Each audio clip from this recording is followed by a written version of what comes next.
जब मनुष्य ईश्वर के परम रूप का निरंतर साक्षात्कार करता है तो उसे सिद्ध अवस्था प्राप्त हो जाती है। Then that is the perfection, जैसा कि कल्दर्म मुनि को प्राप्त हुई थी।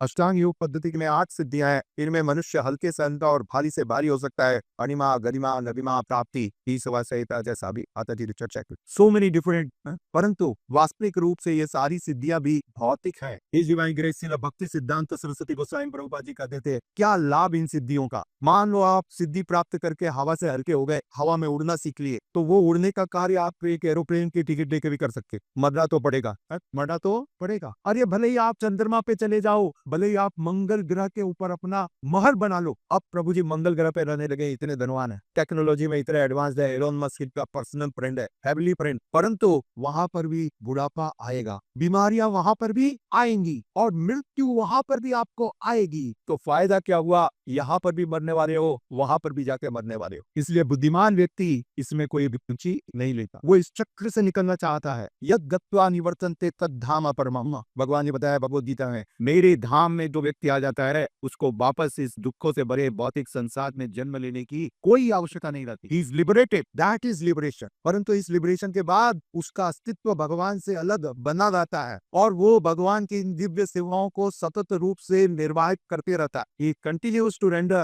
the loving devotional services। इसे वास्तविक आनंद तब उसके बाद प्राप्त होता है। भक्त तो स्वाभाविक रूप से मुक्त है। मुक्ति का मतलब होता है यह बंधन, जन्म मृत्यु जरा व्याधि का बंधन, इसको कहते हैं बंधन। इस बंधन से निकलना है मुक्ति। तो भक्त तो इस बंधन से स्वाभाविक रूप से पहले दिन ही निकला हुआ रहता है। He is no more in this bondage. He is experiencing unlimited bliss of devotional service।